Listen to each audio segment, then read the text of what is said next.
Lieutenant Commander Mara Keene, United States Navy, retired. The announcer said my name slowly, as if he had been instructed not to let a single syllable fall off the stage. For half a second, nobody moved. The ballroom at Norfolk smelled like lemon polish, hot coffee, and the metal breath of old steam pipes behind the walls. One of those pipes had been knocking every few minutes all evening. 2 taps, a pause, then one more. Table 19 sat beneath a cream-colored placard that read officer spouses and family. Across the room, my daughter Paige turned toward the stage first. Not toward me. She searched the front tables as though another Mara Keene might rise from among the senior officers. The announcer checked the card in his hand. "Lieutenant Commander Keene, would you please stand?" That was when Paige finally looked at table 19. Her hand stopped halfway to her water glass. Beside her, Daniel lowered his chin by less than an inch. Most people would not have noticed. I did. I had been married to that movement for 19 years. I placed both palms on the tablecloth and rose. The floor felt level, but my body remembered other surfaces. Steel decks under storm water, concrete shivering under controlled detonations. A passage on a ship listing hard enough to turn every loose object into a weapon. I put my weight through my heels. Stay with me, because the reason my own daughter searched every table except mine began 14 years earlier, with an empty chair and a promise I failed to keep. 3 weeks earlier, I had planned to spend that same evening cataloging a cracked brass sextant at the small maritime museum where I worked 2 days a week. The invitation arrived on a Tuesday. It was thick cream paper inside a navy envelope, my address written by hand. The return line named the Atlantic Fleet Service and Family Honors Dinner. I almost placed it in the recycling, then I noticed the handwriting. Paige formed her capital M with a sharp left corner, the same way she had since 3rd grade. Her teachers used to mark it wrong. She kept doing it anyway. I carried the envelope into my kitchen. On the counter beside the fruit bowl sat a silver microcassette recorder with a crack through the red record button. It had not worked properly in years. I kept it anyway. Some objects remain because they are useful. Others remain because throwing them away would require a decision. Inside the envelope was a formal invitation, a parking pass, and a program card with one section printed in pale gray. Special recognition recipient to be announced. I read it twice. I had been invited to military dinners before, usually as an extra name on a veterans list. This one felt different. There was no personal note. No explanation for the handwritten address. My phone rang before I could decide whether that was deliberate. Paige's name appeared on the screen. I let it ring once more than necessary. "Hello, did you get it?" No greeting. Paige never wasted language when she was nervous. I did. A pause settled between us. I could hear traffic behind her, then the hollow beep of a parking garage gate. "It's for Owen," she said, partly. "His command is being recognized, and Dad's company is presenting the family resilience proposal." There it was, Daniel. Even after 12 years of divorce, my former husband could enter a conversation without anyone saying his name first. "I see. I need you to understand something before you come." I looked at the recorder. The crack in the button had gathered a line of dust so fine it looked drawn in pencil. "What do I need to understand? This night matters to Owen. And to Dad. There will be donors there, senior officers, people from the foundation. You have listed the guest categories, Mara. She used my first name when she wanted distance without sounding cruel." I waited. She exhaled into the phone. "Please don't make this about your service." The kitchen became very quiet. Outside my window, a delivery truck reversed down the street. Its warning tone sounded every 4 seconds. I counted 3 before answering. I wasn't planning to. I know how that sounded. "Do you?" Another pause. Then Paige said, "Just wear something civilian. Sit with the family section. Let Owen have his night." I could have asked why my own daughter believed my service was something that entered rooms before I did and demanded attention. Instead, I picked up the invitation again. What time should I arrive? Her relief came too quickly. 6:30, the reception starts at 7. "I'll be there. Thank you." She ended the call before either of us had to decide whether we meant anything else. I stood in the kitchen with the phone still against my ear. The program card slid from my hand and landed face up beside the recorder. To be announced sat less than 2 inches from the cracked red button. At the time, I thought the blank line belonged to someone else. I had been wrong. What I had not been wrong about was Paige's warning. She had learned to expect me to arrive carrying an explanation nobody had asked for, even when I said almost nothing. That was one of the strange things about long family arguments. Eventually, silence itself develops a reputation. At the museum the next morning, I found a mislabeled brass plate in the collection room. The tag identified it as belonging to Chief Petty Officer Samuel Bell. The engraving said Samuel Dell, one letter. Most visitors would never have noticed. Still, I removed the label and made a new one. Names matter most when the person attached to them is no longer in the room to object. My supervisor, Nina, leaned against the doorway with a paper cup of tea. "You coming to lunch? In a minute. You said that 20 minutes ago." That was a different minute. She looked at the invitation near my elbow, then at a spool of blue thread beside the conservation tape. "That yours?" I shook my head. For a moment, I thought of Daniel's mother, Evelyn. She tied blue thread around anything she considered too important to throw away. Recipes, spare keys, the hospital bracelet from Paige's birth. 3 nights earlier, Evelyn had left me a voicemail that lasted 27 seconds. Most of it was breathing. At the end, she said, "I should have kept things cleaner." Then the message cut off. I called back twice, no answer. By noon, I had convinced myself it was only an old woman's confusion. That was easier than admitting I had heard fear in her voice. The first time Daniel told Paige I had chosen the Navy over her, he did not mean it as a lie. He meant it as a verdict. Paige was 9 when I missed her school recital because our team was sent to inspect a device beneath a pier. Daniel sat in the front row holding a camcorder and grocery store carnations. Afterward, he called me from the parking lot. "She kept looking at the door," he said. "I know, no, Mara, you don't." He was right about that part. Daniel knew how to braid her hair badly before picture day. He knew which cereal she would eat when she had a fever, and which teacher made her chew the inside of her cheek. During my deployments, he worked from home and turned down 2 promotions because they required travel. I never forgot those things, but gratitude becomes dangerous when one person begins using it as proof that the other has no right to speak. By high school, Daniel had developed a language for my absences. He called them choices, never orders. He called his own sacrifices promises, never choices. The words were not entirely false, that made them stronger. The summer before Paige graduated, my orders changed 3 times in 6 weeks. I told her I would be there. Then I told her I might be late. Finally, I told her I would find a way. She stared at me across our kitchen table. "You always say that. This time I mean it. You meant it last time." The refrigerator compressor clicked on. A lighthouse magnet slid half an inch down the door. I reached across the table, but she moved her hand into her lap. "I am not asking you to understand," I said. "I am asking you to leave 1 seat open." She laughed once. "Dad already bought 3 tickets." 3? For him, Grandma and the camera. I wanted to say he should have bought 4. Instead, I said, "Leave 1 open anyway." That was the last promise I made before Port Sable. I could not tell Paige where I was going. I gave them the approved version. Storm response, harbor safety, possible overnight work. Daniel stood by the front door while I checked my bag.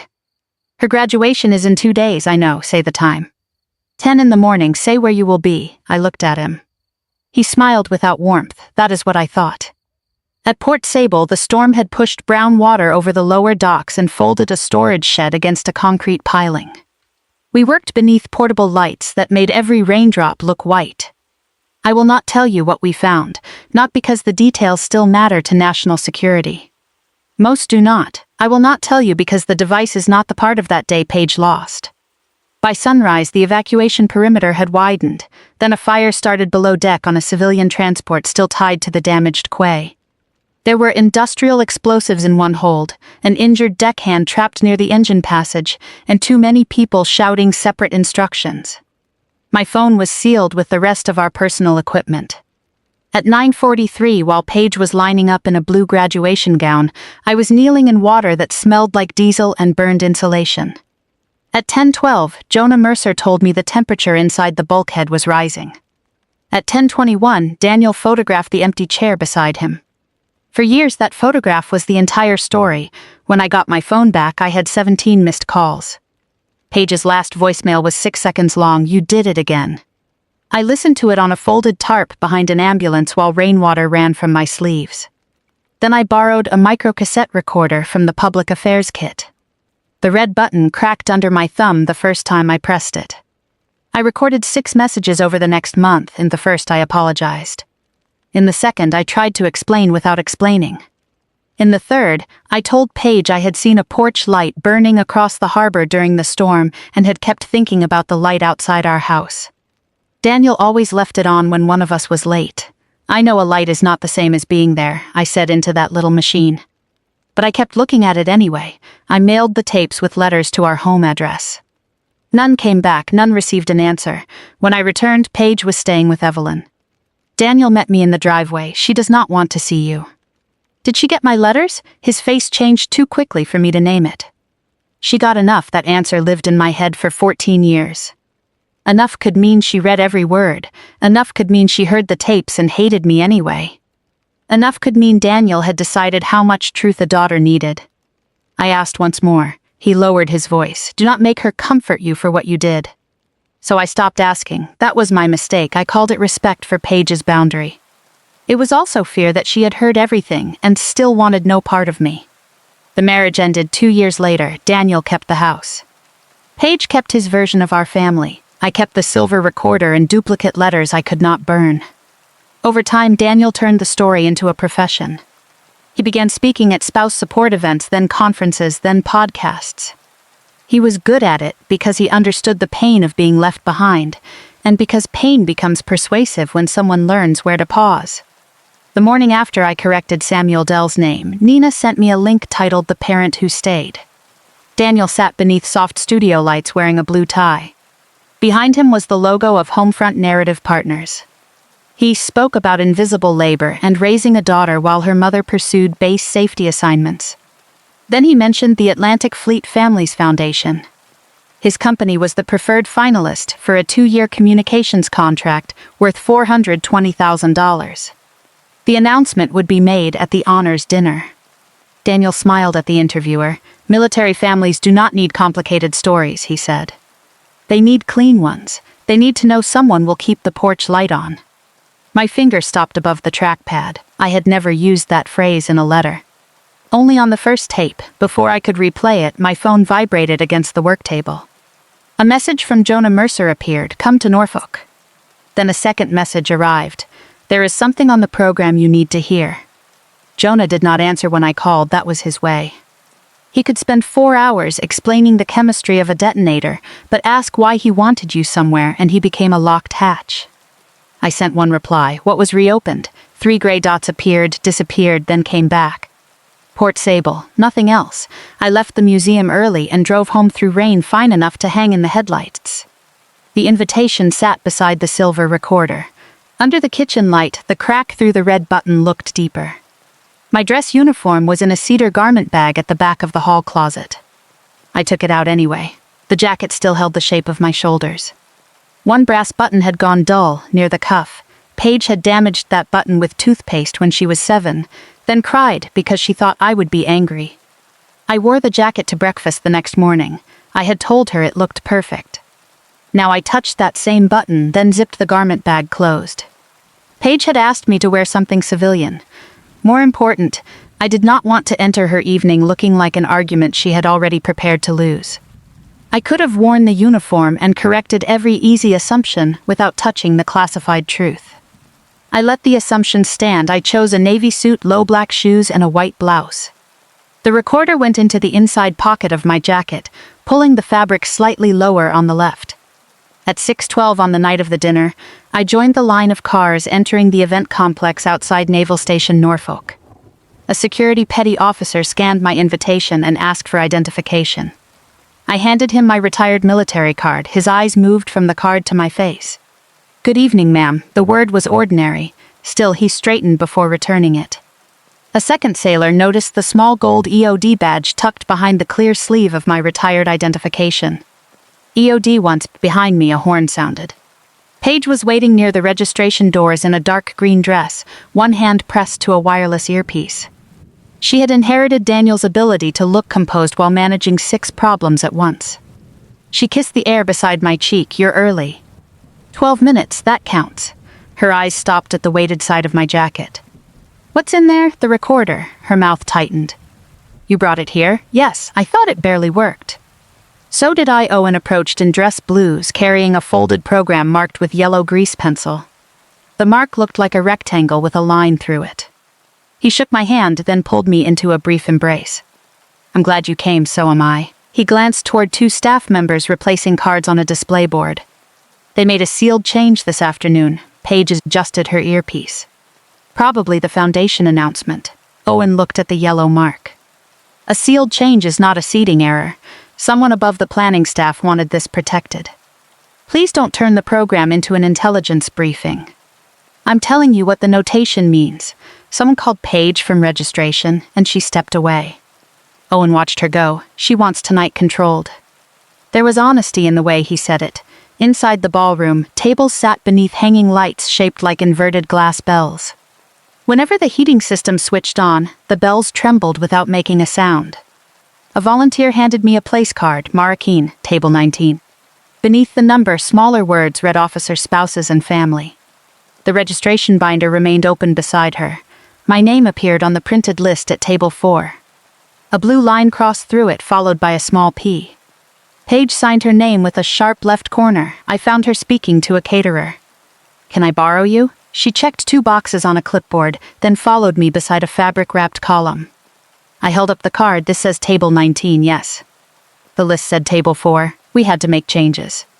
Who has my original seat? Dad's board liaison. Why the foundation people need to sit together? There are 11 people at table 4. 1 chair is being held for the special recognition guest. Then why was my name printed there? Her eyes dropped to the card. Mar, this is exactly what I asked you not to do. I asked a seating question. You're turning it into a statement. No, you did that when you moved the card. A server passed behind us with water glasses. One contained a lemon seed circling near the surface. Table 19 is not an insult, Paige said. I didn't call it one. It's for spouses and family. You are family. Whose spouse am I? Her face changed. That is not fair. It is specific.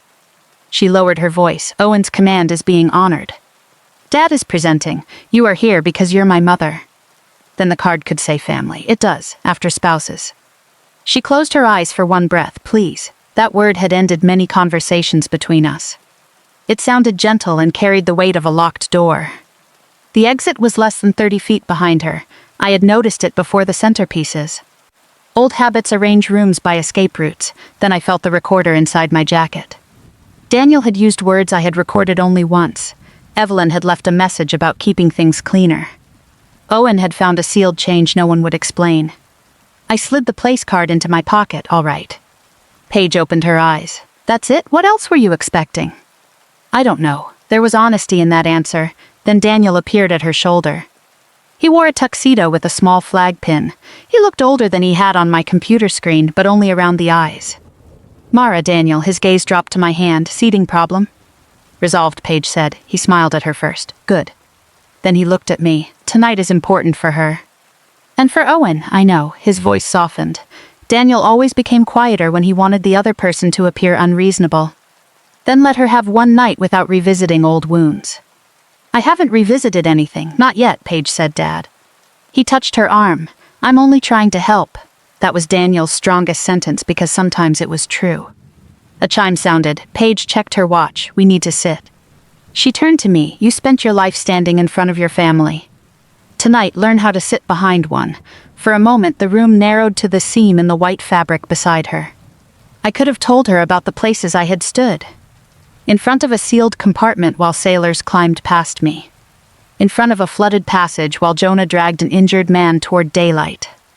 In front of a door Daniel had closed before I reached it. But Paige was not asking for history. She was asking for control over one evening. So I gave it to her. I'll find my table. At table 19, a retired captain's wife named Lorna asked whether my husband was still serving. No, I'm sorry. There's nothing to be sorry for. She misunderstood and touched my wrist. Across the ballroom, Paige sat between Owen and Daniel at table 4. The chair reserved for the special guest remained empty, its place card face down. Dinner arrived in careful portions, 3 asparagus spears. Potatoes shaped into a cylinder so precise they looked manufactured. Daniel moved between tables, shaking hands and remembering names. He had always been good at making people feel selected. Jonah entered during the salad course, his dark suit pulled across his shoulders. He saw table 19, stopped and looked toward Paige. Then he looked at me. I gave one small shake of my head. Not here, he understood. He sat near the rear beside two retired chiefs and tapped the tabletop twice with his knuckles. The old signal landed in my chest. Years earlier, 2 taps had meant the circuit was separated but not yet safe. You waited until the second check, connection isolated. Wait for confirmation, the lights dimmed. Owen's command received its recognition first. Paige stood to applaud him, and I stood with everyone else. When he returned, he kissed her forehead. For one brief moment, the evening belonged to them. Then the Foundation president introduced Daniel. A slide appeared behind him. Homefront narrative partners. Below it was a photograph of Paige at 18 in her graduation gown, standing between Daniel and Evelyn. The empty chair had been cropped out. Daniel placed both hands on the podium. Military families survive, he began, because someone is willing to stay home. Daniel let the sentence settle before he smiled. On the screen behind him, Paige's graduation photograph widened until it filled the wall. 18 years old, blue gown, white honor cord, Daniel on one side, Evelyn on the other. The person at home, he continued, does not receive medals. He does not get called brave. He keeps dinner warm, remembers the permission slips, and leaves the porch light on. The applause came softly at first. My hand moved inside my jacket until my fingers touched the silver recorder. Porch light. Not a common phrase in our house. Daniel had complained about the electricity bill whenever someone left the light burning after midnight. I had said those words into a borrowed recorder behind an ambulance at Port Sable. I know a light is not the same as being there, but I kept looking at it anyway. Daniel had heard the tape. My hand stayed still inside my jacket. No racing heartbeat, no sudden heat, just a small internal click. A circuit closing. Until then, I had believed several explanations could still exist. Maybe the tapes had been lost, maybe Paige had refused them. Maybe Daniel had opened one and thrown the rest away without listening. But he had built a public image from my sentence. He had taken the one thing I sent to help my daughter understand I was trying to come home and turned it into proof that he alone had stayed. Paige watched him from table 4 with her hands folded beneath her chin. When the room applauded, she smiled at him. My fingers closed around the recorder until its cracked button pressed into my palm. Daniel changed the slide. A porch at dusk appeared, one yellow light above a white door. At Homefront Narrative Partners, he said, we believe military institutions must stop treating family pain as an inconvenient footnote. He was good. People imagined deception as nervous hands, bad eye contact, or a voice that cracked. Daniel believed every sentence while he was saying it. A Foundation trustee nodded as he explained the proposal. 2 years, regional outreach, spouse resilience workshops. Recorded family histories, $420,000.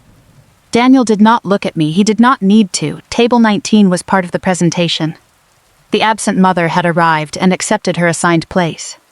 He concluded with a true story about the night Paige developed pneumonia during one of my deployments. Daniel had slept upright beside her hospital bed because she could not breathe lying down. I remembered calling from a secure phone and hearing the oxygen monitor behind his voice. I remembered him saying, "She needs me here, Mara." She does not need another apology, he had been right. The room stood for him, I stood too. Refusing would not correct the past. It would only make Paige see me seated while everyone honored the father who had been there. Daniel returned to table 4 beneath sustained applause. The Foundation president stepped to the podium. Homefront Narrative Partners has been selected as our preferred partner, pending final review and board approval. Paige covered her mouth. Daniel embraced her, then shook Owen's hand. A photographer captured all 3 beneath the glowing porch. False stories rarely feel false from inside them. They feel organized. For 1 minute, Daniel had everything he had built toward. The room, the contract, Paige's gratitude, my silence. Then the display behind the stage went black. A staff member hurried to the podium and whispered to the Foundation president. He checked the printed schedule, frowned, then stepped aside. Owen unfolded his program.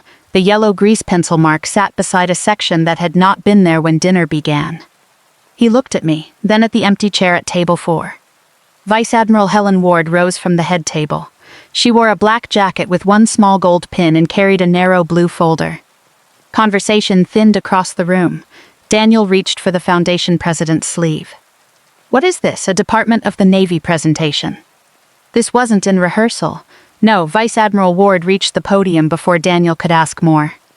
The heating system switched on behind the wall. 2 metallic knocks. A pause, then one more. My fingers tightened around the recorder. Ward adjusted the microphone. Ladies and gentlemen, the final presentation tonight was withheld from the public program while an awards review completed its last administrative requirement. Jonah sat straighter at the back. The service connected to this award remained restricted for years, Ward continued. Classified service may delay public recognition. It does not reduce the service. The room changed. Chairs stopped moving. Servers paused at the edge of the carpet. One widower at my table removed his glasses, wiped them, and put them back on, though nothing had touched the lenses. Paige turned toward Owen. What is she talking about? I don't know. Ward opened the blue folder. The Navy and Marine Corps Medal is the highest award presented by the Department of the Navy for heroism not involving actual conflict with an armed enemy. Daniel's face stayed composed, but his right thumb rubbed the edge of his silver signet ring. He only did that when a room stopped following his plan. The announcer returned with a card. Lieutenant Commander Mara Keene, United States Navy, retired. The name traveled through the ballroom before I did. Paige looked toward the head table, then the officers near the stage. Every place except mine, the announcer checked the card. Lieutenant Commander Keene, would you please join Vice Admiral Ward on stage? Lorna lifted a hand from the tablecloth. You? I pushed my chair back. The placard above us still read officer spouses and family. For one absurd second I noticed a drop of butter on my bread plate. Then every chair between table 19 and the aisle began to move. Nobody saluted. That would have been wrong in a civilian ballroom with a retired officer wearing a suit. They simply made a path. It was more honest. I stood with my weight through my heels and stepped into it. Paige watched me approach the stage. When she was frightened, she did not cry. She stopped blinking. Daniel leaned toward her. She must have known. The room was quiet enough for me to hear him. I stopped beside table 4. No, I said, then I continued walking. Vice Admiral Ward waited at center stage. She offered her hand. Commander Keene, Admiral. You should have received this years ago. I looked toward Jonah. He should have stopped asking. Jonah tapped the table twice. Ward almost smiled. He did not. A Navy aide carried a presentation case onto the stage. Inside, the metal rested against dark blue velvet. The screen behind us changed. Port Sable, North Carolina. June 22, 2012, Paige's graduation date. She looked at the screen first, then at me. Vice Admiral Ward began reading. For heroism while serving as officer in charge of an explosive ordnance disposal response element during emergency operations following a major coastal storm. The words reached me from a distance. Citations reduced terror into verbs. Identified, entered, isolated, directed, remained. They leave out diesel floating over black water, and the moment steel becomes hotter than your gloves can tolerate. Ward continued. When fire threatened a civilian transport carrying hazardous explosive material, Lieutenant Commander Keene entered the damaged vessel, established an evacuation corridor, and remained aboard after ordering all non-essential personnel to withdraw. At table 4, Paige's lips parted. Daniel whispered something to her. She did not turn toward him. The next slide showed the Port Sable quay after the storm. Floodwater, emergency lights, the tilted shadow of the transport vessel. Despite escalating heat and structural instability, Lieutenant Commander Keene supervised the isolation of the initiation source and coordinated the extraction of an injured civilian trapped below deck. The date remained at the bottom. At 10 in the morning, Paige had crossed a stage and looked at an empty chair. At 10:12, I had been kneeling in diesel water. Both things were true. That was the part Daniel's clean story could not survive. Vice Admiral Ward lowered the citation slightly. Her actions directly enabled the safe evacuation of 23 civilians and 6 emergency personnel. Paige put one hand against her throat. No one at the table beside her moved. The photograph Daniel had used was still waiting in the presentation system, hidden behind the citation slide. I imagined the cropped edge of that empty chair sitting somewhere in the dark memory of the projector. For 14 years, Paige had been told absence was the whole event. Now the same date carried 2 rooms. Daniel reached toward her, but Owen moved his chair back. Only enough that Daniel's hand passed through empty space. Ward finished the formal language. Lieutenant Commander Keene's courage, technical judgment, and selfless devotion to duty reflected great credit upon herself and upheld the highest traditions of the United States Naval Service. The room rose. The applause filled the ballroom without lifting it. I stood beside the Admiral while people honored a day I had spent 14 years wishing had never required a choice. Ward lifted the medal.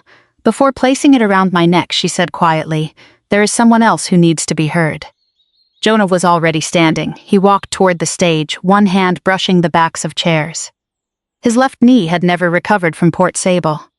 He called the limp weather. He stopped at the steps. Ward handed him the microphone. He looked at Paige. "My name is Senior Chief Jonah Mercer, retired. I served on Commander Keen's team." Daniel stepped away from table 4. "This is becoming inappropriate." The Foundation president turned to him. "Let him finish." Jonah tapped the microphone twice, connection isolated.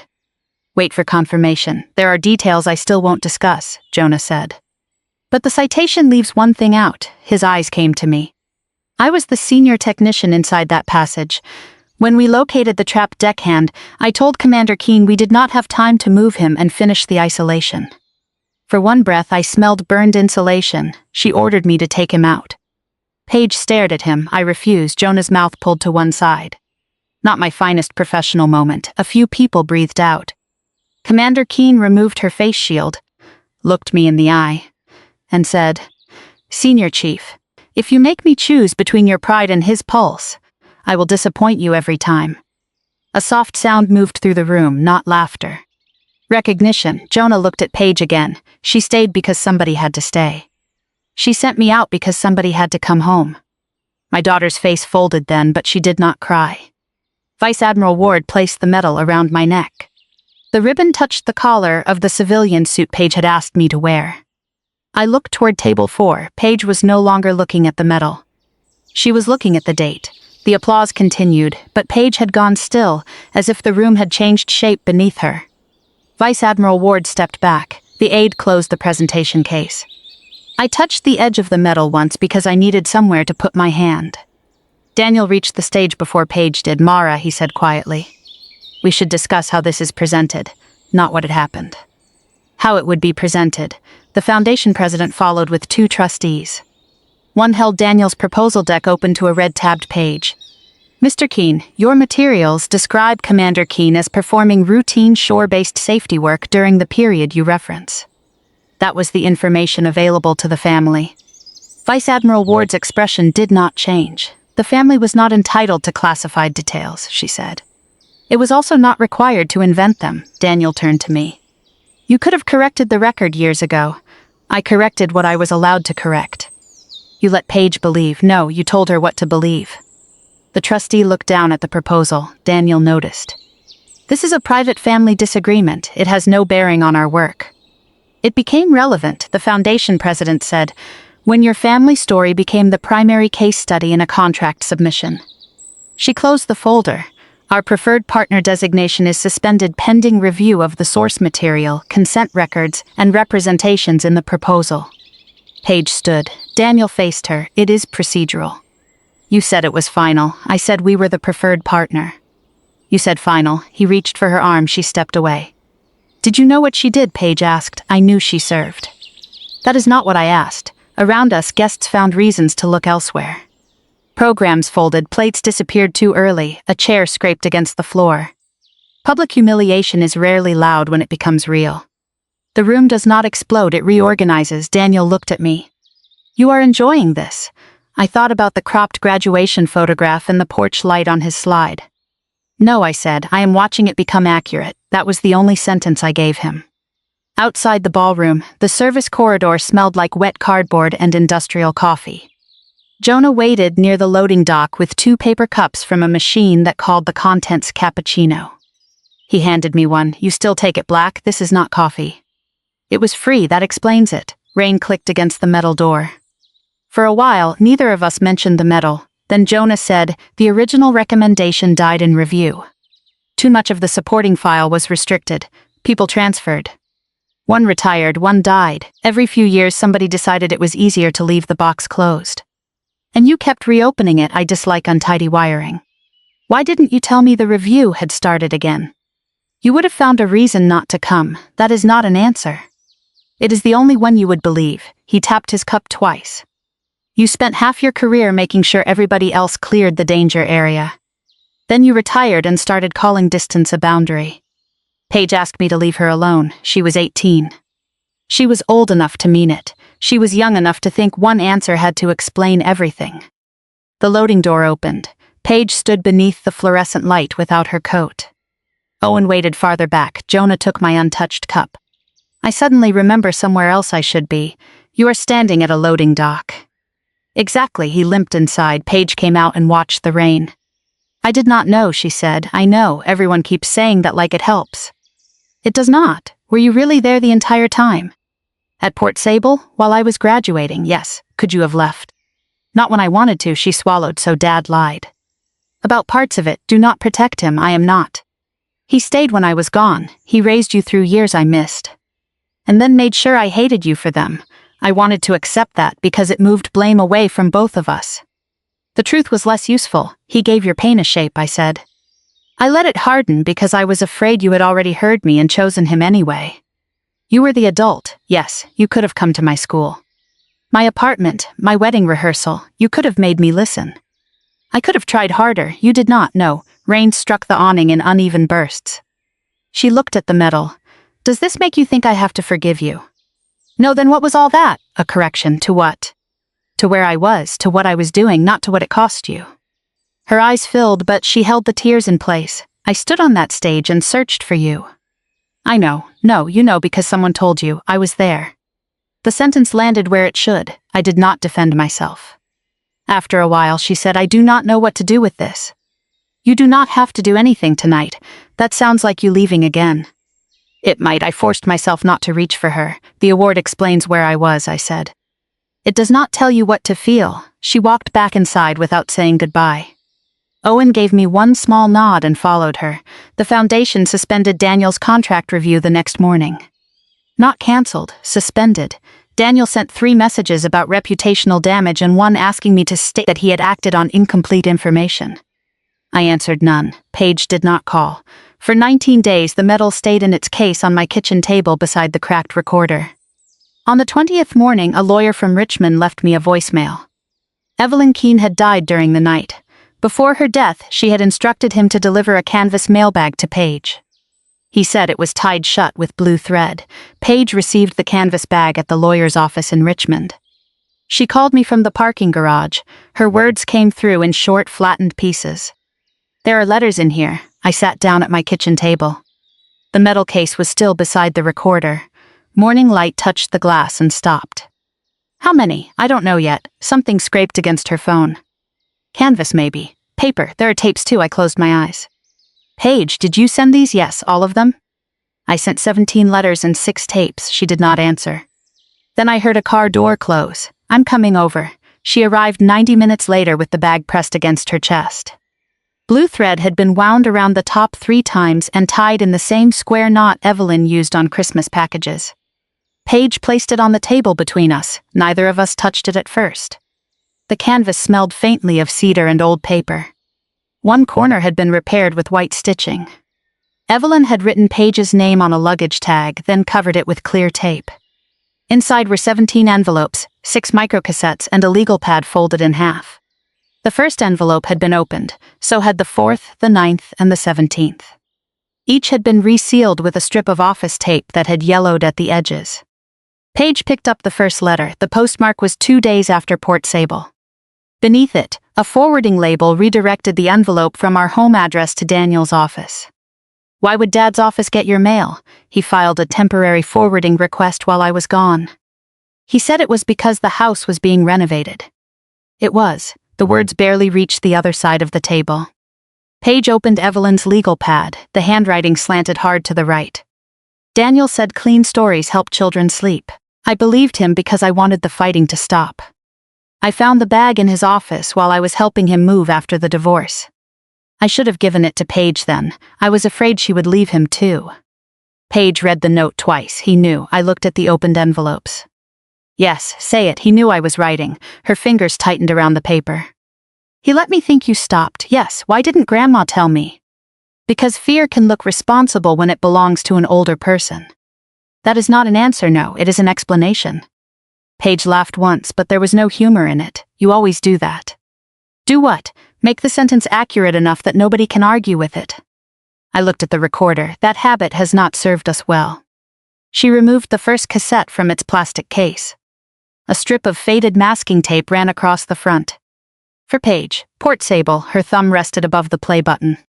You kept copies? Yes. Why? Because EOD teaches you not to trust a single pathway. She stared at me. I'm sorry, that sounded like a joke. It did not. No, she put the cassette into the recorder. The lid would not close at first. I pressed the hinge with one finger, the same way I had for years. Then Paige pushed play. Static filled the kitchen. My younger voice came through thin and uneven. Hi, baby. Paige flinched at the word. On the tape, I breathed too close to the microphone. I don't know what Dad told you.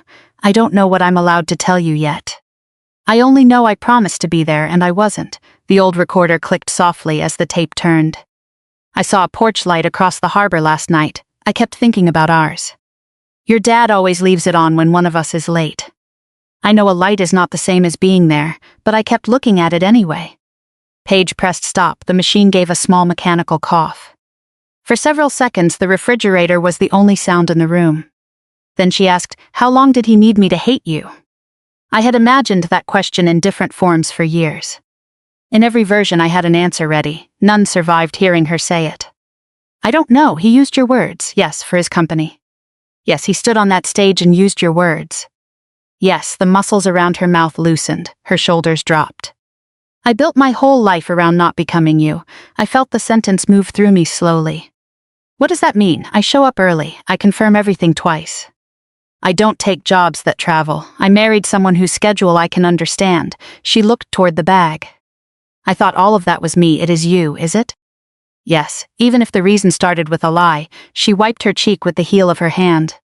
Do you want me to call Dad? No. Do you want me to confront him? That belongs to you. Do you want me to forgive you? I looked at the 17 letters. I want you to know they existed. That is not what I asked. No, the cracked red button caught the light. I want another chance, I said, but wanting it does not make it mine.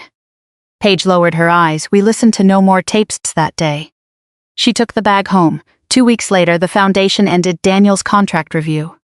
The written notice cited inaccurate representations, missing consent, and improper use of private family material. It did not call him evil. Official letters rarely use the words families choose.